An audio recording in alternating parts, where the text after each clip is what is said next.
মাসে কি পরিমাণ হচ্ছে বরাদ্দ বিভিন্ন জায়গায় গেছে, কি পরিমাণ কাবিকা টিআর, এগুলো আগে গোপনে হইতো না? মানে আপনার চেয়ারম্যানে কি আসছে এটা কি আপনি জানতেন? একদম এই মাসের শেষের দিকে 17 তারিখ তো 20 তারিখের মধ্যে আপনি জানবেন আপনার ইউনিয়নে কয় টাকা আসছে। ভোট দিচ্ছেন আপনাদের কাছে আমার জবাবদিহিতা না? জবাবদিহিতা কিনা? তার মানে আপনাদের ভোটে নির্বাচিত হয়ে আমি কতিপয় অবৈধ ইটভাটার মালিকের কাছে কি মাথা নত করার কোনো আমার দরকার আছে? আমার দরকার আছে? তারা যদি আমাদের বিরুদ্ধে ষড়যন্ত্র করে আপনারা বাঁচাইতে আসবেন না? আসবেন তো নাকি? আসবেন না? আমি শুনেন, আপনাদের কাছে আমি দায়বদ্ধ, কোনো রাজনৈতিক দলের কাছে না, রাজনৈতিক নেতার কাছে না, কোনো হচ্ছে ইটভাটার মালিকের কাছে না। সুতরাং প্রত্যেকবার যাবে, প্রত্যেকবার মামলা খাবে। হাইকোর্ট কিন্তু অর্ডার দিয়ে দিছে, যেই যাবে মামলা খাবে, যেই যাবে মামলা খাবে। মানে মামলা ছাড়া এখন আর কোনো উপায় নেই।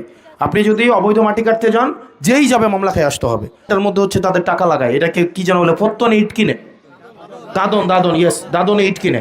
আপনি একটা অবৈধ ব্যবসার মধ্যে আপনি টাকা দিচ্ছেন, জনগণের ক্ষতি হচ্ছে, আপনার বাচ্চাটার ক্ষতি হচ্ছে, আপনার বাচ্চা দীর্ঘমেয়াদী এখানে ক্ষতি হচ্ছে। সে সরকার কেউ ট্যাক্স ফাঁকি দিচ্ছে, সেগুলো করতেছে। এখন যারা রুলস অ্যান্ড রেগুলেশন মেনে ব্যবসা করবে, সরকারের সাথে যাদের নিয়ম মেনে ব্যবসা করবে, ট্রেড লাইসেন্স যাদের আছে, যারা ইভেন সিম্পল, এখানে তো আমি আপনাকে ভাই বাধা দিচ্ছি না, আমি যেটা ন্যায় বিরুদ্ধ কাজ, আইনের বাইরের যেটা কাজ, এটা আমি ঠেকাবই, কেউ আমাকে আটকাইতে পারবে না, কেউই না। তো সেজন্য আপনারা যারা আছেন, আমি এই যে ইঞ্জিনিয়ারের কাছে, আমি এখানে আসার পরে এই রাস্তাটা আমি দেখলাম, আমি ইঞ্জিনিয়ারের কাছে পাঠাইছি মাত্র 2টা রাস্তা। একটা হচ্ছে কুড়াখাল থেকে মোহাম্মদপুর উচাদিঘির পার হয়ে শুভপুর রাস্তার মাথা, আরেকটা হচ্ছে চরবাখর থেকে এলাহাবাদ হয়ে নবিয়াবাদ মডেল কলেজ পর্যন্ত যে রাস্তাটা, এই রাস্তাটা আমার সাথে মাত্র ইঞ্জিনিয়ারের কথা হয়েছে এখানে আসার পরে। উনি আজকে বিকেলে আসবেন, আয়সা দেখে আমাকে এটা আপডেট জানাবেন যে এই রাস্তার কাজ চলমান আছে। ওই রাস্তা তো আপনার হচ্ছে 1 বছর ধরেই নাকি কাজ চলে, কোনো কাজ নাকি আপডেট হয় না। 2 বছর? হ্যাঁ, ওইটাও যে মাঝখানে ঠিকাদার ছিল, কি ঠিকাদার ছিল না, ওরা 1 মাস যাবত আবার নতুন কাজ শুরু করতে। এটা কবের মধ্যে রাস্তাটা কমপ্লিট হতে পারে স্যার? রাস্তাটা কবের মধ্যে কমপ্লিট হবে এটা?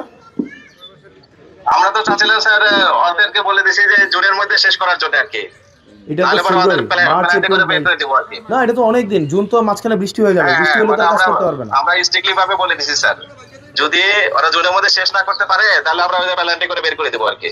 না এটা তো জনদুর্ভুক্ত হইলো। আপনি একটা কাজ করেন, ওনাদের সাথে বসেন, ওনাদের সাথে বসে বলেন এটা যেন আপনার হচ্ছে কাজ যদি রেগুলার করে একদম মানে হার্ট অ্যান্ড সোল, 2 মাস লাগবে না আপনার, ওনাদের এপ্রিলের লাস্ট উইক পর্যন্ত টাইম দিয়ে দেন।